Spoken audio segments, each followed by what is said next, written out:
السلام علیکم پیارے دوستو، آج ہم اس ویڈیو کے اندر سنیں گے حضرت نوح علیہ السلام کا واقعہ۔ جب حضرت ادریس علیہ السلام نے آسمان پر قیام کر لیا تو شیطان کو موقع مل گیا، چنانچہ اس نے پوری دنیا کو بگاڑ اور گمراہی سے بھر دیا۔ ہر دن نافرمانی، بے حیائی، گندگی بڑھنے لگی اور گناہوں سے پوری دنیا بھر گئی۔ پھر اللہ تعالیٰ نے دنیا کو سدھارنے کے لیے اور سیدھے راستے پر چلانے کے لیے حضرت نوح علیہ السلام کو نبی بنا کر بھیجا۔ حضرت نوح علیہ السلام نے 950 ورش کی عمر پائی تھی اور 80 ورش کے بعد پہلی وحی آپ کے پاس آئی۔ نبی بنتے ہی حضرت نوح علیہ السلام نے پوری قوم میں دین کی دعوت پھیلانی شروع کر دی، لوگوں کو بھلائیوں پر اکساتے اور برائیوں سے منع کرتے، ساتھ ہی اللہ تعالیٰ سے دعا کرتے کہ قوم کو ہدایت حاصل ہو، لیکن قوم کے لوگ تھے بڑے فتر دل، آپ نے کفر پر جمے رہے اور حضرت نوح علیہ السلام کو جھٹلانے میں لگے رہے۔ حضرت نوح علیہ السلام نے بڑی محنت کی، تمام عمر تبلیغ کرتے رہے، پھر بھی کل 80 آدمیوں نے اسلام قبول کیا۔ صرف یہی تھوڑے سے لوگ تھے جو حضرت نوح علیہ السلام کے بتائے راستے پر چلتے رہے۔ حضرت عبداللہ بن عباس رضی اللہ تعالی عنہ سے روایت ہے کہ فرمایا، کسی پیغمبر نے اپنی قوم سے اتنی تکلیفیں نہیں اٹھائی جتنی حضرت نوح علیہ السلام نے اپنی قوم کے ہاتھوں مصیبتیں اٹھائی ہیں۔ حضرت نوح علیہ السلام کی قوم کے برے لوگ انہیں ہمیشہ ڈرایا دھمکایا کرتے، کہتے کہ اپنی ان نیک باتوں سے باز آ جاؤ اور ہمارے بتوں کو برا بھلا کہنے سے رک جاؤ۔ وہ ان کو ستایا بھی کرتے تھے۔ جب وہ بھلی باتیں بتاتے ہوتے تو انہیں مار مار کر بے حال کر دیتے، یہاں تک کہ ان کے بیٹے کو خبر ہوتی تو وہ ان کو اٹھا کر لے جاتے۔ دشمنوں کی دشمنی اس حد تک بڑھ گئی تھی کہ وہ مرتے وقت اپنے بیٹوں کو وصیت کرتے اور اپنے کفر کے عقیدے پر انہیں جمے رہنے کی ہدایت کرتے، کہتے بیٹو ہرگز اپنے باپ دادا کے دین سے پھسلنا مت، نہ نوح کی باتوں کا اثر لینا، اور جہاں تک ہو حضرت نوح علیہ السلام کو دکھ اور تکلیف پہنچانا، چاہے تمہارا ٹھکانہ جہنم ہی ہو۔ جب ایسی مصیبتوں میں 7 صدیاں گزر گئی تو حضرت نوح علیہ السلام مایوس اور تنگ دل ہونے لگے۔ جب حالات یہ ہو گئی تو اللہ تعالیٰ نے وحی بھیجی، انہیں تسلی دی اور فرمایا، اے نوح تنگ دل مت ہونا، اب تم ان ظالموں سے آس مت رکھو، ان کا ساتھ چھوڑ دو، جو ایمان لائے سو لائے، باقی اب ایمان نہیں لانے کے یہ تو بدبخت ہے، سب کے سب جہنم کا ایندھن بنیں گے۔ حضرت نوح علیہ السلام نے عرض کیا کہ اللہ، ان کی نسل میں سے کوئی ایمان لائیں گا یا نہیں؟ حکم ہوا، جو تو ایمان نہ لائیں گے وہ تو ظالم ہے ظالم۔ پھر بھی حضرت نوح علیہ السلام نے محبت اور لگاؤ کی وجہ سے اور اس لیے کہ ان پر کوئی الزام نہ دے، فرمایا کہ اے لوگو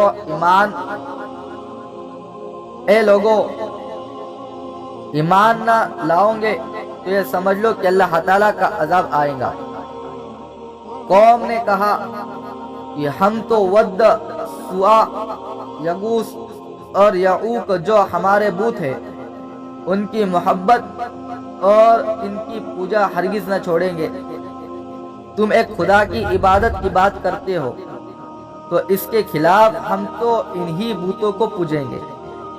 تم جو ہم سے ہر وقت بحث و تکرار کرتے ہو تو پھر ٹھیک ہے، تم اگر سچے ہو تو لے آؤ اپنے رب کا عذاب، ہم اسے سمجھ لیں گے۔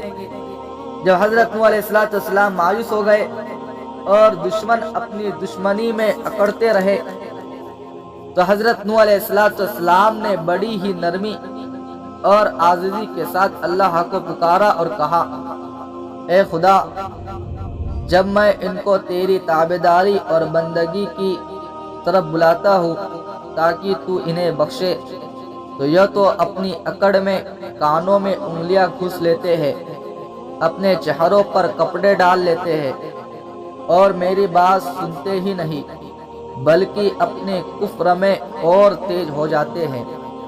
تب یہ بندہ مجبور ہے اور تو ہر ایک پر قدرت رکھتا ہے، تو اے خدا غارت کر دے ان دشمنوں کو، ان انکاریوں کو، اور ان کے ملک اور علاقوں کو مت چھوڑ۔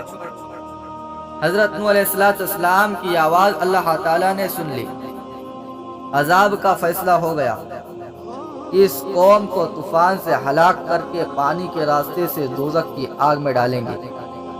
حضرت نوح علیہ السلام اور ان کے ماننے والوں کے لیے فیصلہ ہوا کہ انہیں ہم اس عذاب سے بچائیں گے اور ناؤ میں بٹھا کر طوفان سے محفوظ رکھیں گے۔ اس فیصلے کو عملی جمع پہنانے سے پہلے قوم پر قحط پڑا اور نسل چلنے کا سلسلہ رک گیا۔ اس کے بعد اللہ تعالیٰ کے حکم سے حضرت جبرائیل علیہ السلام نے ساج کا پیڑ بونے کا حکم دیا۔ 20 برس کی مدت میں یہ پیڑ خوب بڑا ہو گیا۔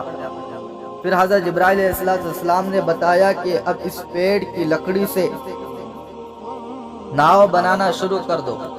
حضرت نوح علیہ السلام نے ناؤ بنانی شروع کر دی۔ حضرت نوح علیہ السلام کو یہ نیا کام کرتے دیکھ کر دشمنوں کو ان کو ستانے اور چڑھانے کا موقع مل گیا۔ وہ حضرت نوح علیہ السلام کا مذاق اڑاتے ہوئے کہتے، اے نوح، اب تم نبی کے رتبے سے گر کر کڑہی کب سے ہو گئے؟ کیا پیغمبری کے کاموں سے اکتا گئے ہو؟ ناؤ تو بنا رہے ہو پر پانی کہاں ہے اس پر یہ ناؤ چلیں گی؟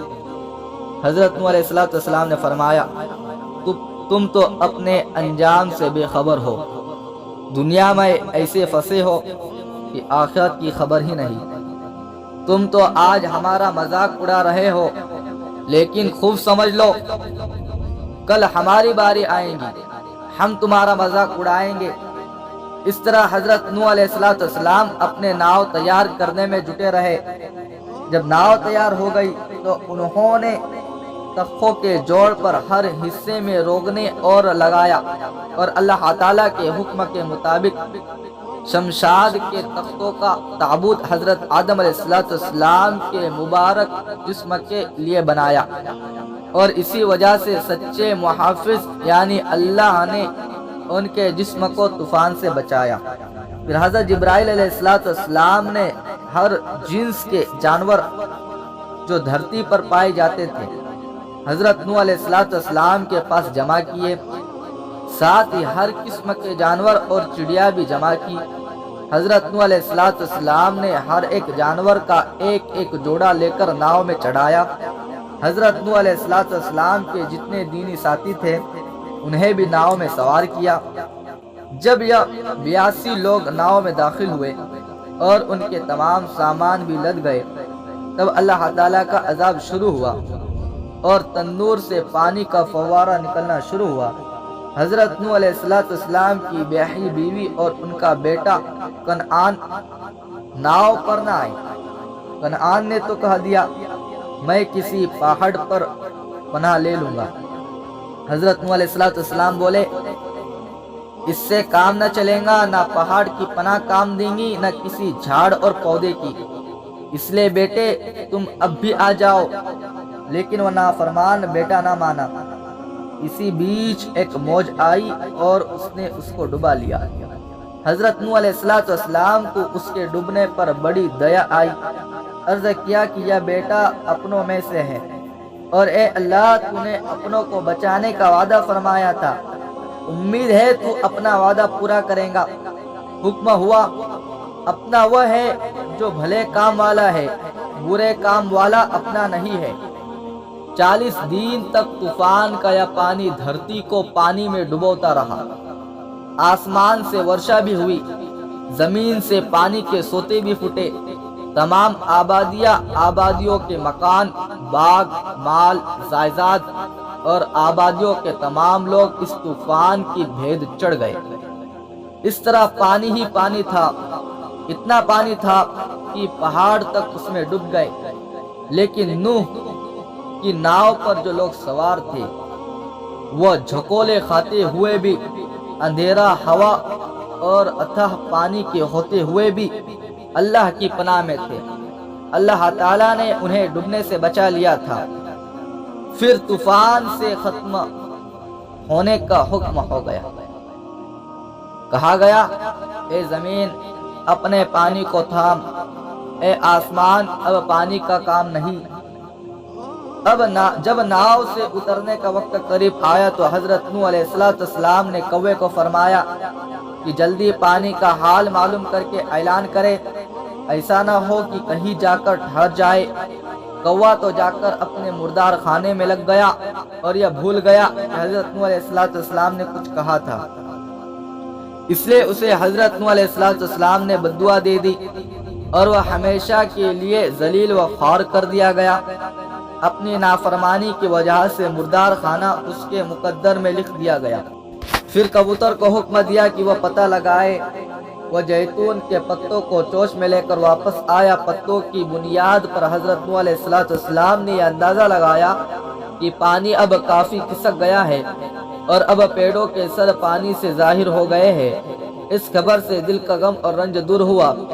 اب تو کبوتر کے ذمے یہ کام کر دیا گیا کہ وہی جائے اور یہ خبر لائے کہ پانی اب کس حد تک گھٹا۔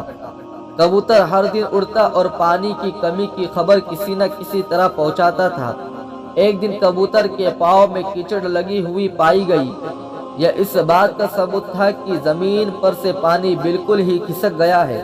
حضرت نوح علیہ السلام کو بے حد خوشی ہوئی۔ انہوں نے کبوتر کے حق میں دعا کی، جا تجھے خدا مخلوق کی نگاہ میں پیارا بنا دے گا، ہر آدمی تجھے چاہے گا۔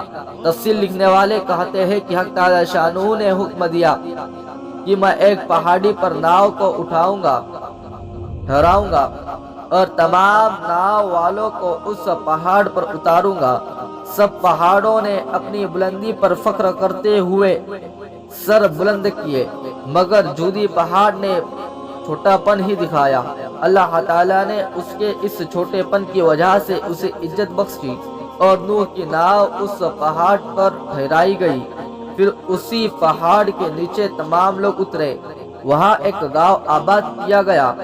طوفان کے عذاب سے پناہ ملی، اس پر بے انتہا خوشی ظاہر کی۔ اس گاؤں کا نام سوکے امانین تھا۔ جب یہ گاؤں پوری طرح آباد ہو گیا تو ایک بار پھر ایک ایسی بوا چلی کہ پوری آبادی تباہ ہو گئی۔ صرف حضرت نوح علیہ السلام اور ان کے 3 بیٹے باقی رہے، حام، سام اور یافیس۔ باقی سب فنا ہو گئے۔ اللہ تعالیٰ نے وہی بھیجی کہ میں نے تیری قوم کو کفر اور نافرمانی کی وجہ سے ہلاک کیا۔ اب جو بچے ہیں ان کو طوفان جیسے عذاب کا شکار نہ بناؤں گا۔ پھر اللہ تعالیٰ نے حضرت نوح علیہ السلام کی نسل میں سے ایسی برکت رکھی کہ 40 ورش کی مدت میں ہزاروں شہر آباد ہو گئے اور گاؤں کی تو کوئی گنتی ہی نہ رہی۔ حضرت نوح علیہ السلام نے ملک شام، فارس، خراسان، عراق وغیرہ کے علاقہ شام کو دے دیا، پچھم ملک کا حبشہ وغیرہ حام کو دیا اور چین، ترکستان وغیرہ یافیس کو دیا۔ ایک دن جبرائیل علیہ السلام اور اسرائیل نے حضرت نوح علیہ السلام سے پوچھا، اس لمبی عمر کے پانے کے بعد تم نے اس فانی دنیا کو کیسے پایا؟ کہا، دھوئے کی طرح کہ تھوڑی دیر رک کر ایک دروازے سے داخل ہوا اور دوسرے سے نکل گیا۔ جب حضرت نوح علیہ السلام بیمار ہوئے اور انتقال فرما گئے تو ان کے بیٹوں نے ان کو بیت المقدس میں دفن کیا۔ وہ ان کی جدائی میں بے حد پریشان اور غمگین ہوئے۔ حضرت نوح علیہ السلام کو دوسرا آدم شیخ الانبیاء اور نجی اللہ بھی کہتے ہیں۔ حضرت نوح علیہ السلام سچے پیغمبر تھے۔ وہ ہمیشہ اپنی قوم کو اللہ کی خوشی حاصل کرنے کی طرف بلاتے رہے۔ وہ بڑے عبادت گزار تھے، دین میں 300 رکعتیں پڑھتے تھے۔ اور اللہ تعالیٰ کے دربار میں ہمیشہ سجدہ کرتے تھے۔ روایت ہے کہ ناؤ میں بیٹھے لوگ بو اور بدبو سے بڑی تکلیف اٹھا رہے تھے اور سمجھ میں نہیں آتا تھا کہ کیا کرے۔ حضرت نوح علیہ السلام نے اللہ تعالیٰ سے دعا کی اور اس مصیبت کو دور کرنے کی درخواست کی۔ حکم ہوا کہ تم اپنا ہاتھ ہاتھی کی پیٹھ پر دھرو اور ہماری قدرت کا کھیل دیکھو۔ حضرت نوح علیہ السلام نے ہاتھ پھیرتے ہی ایک سور کا جنم ہوا۔ اس نے سب نجاستیں کھا کر گندی فضا کو بہتر بنا دیا۔ اس وقت چوہے بھی بہت ہو گئے تھے اور ان کی تکلیف سے پریشان ہو گئے تھے۔ جو ہی حضرت نوح علیہ السلام نے رب کے حکم سے شیر کے ماتھے پر ہاتھ ڈالا، اللہ تعالیٰ کی قدرت سے بلی نکلی اور اس نے سب کو منہ کا نوالا بنا لیا۔ جب نوح علیہ السلام نے فانی دنیا سے بدائی لی، ایک مدت کے بعد لوگوں میں پھر گمراہی پیدا ہوئی، عقیدے خراب ہو گئے۔ اللہ تعالیٰ نے پھر حضرت ہود علیہ السلام کو پیغمبر بنا کر بھیجا اور اس زمانے کے لوگوں کی انہوں نے رہنمائی شروع کر دی۔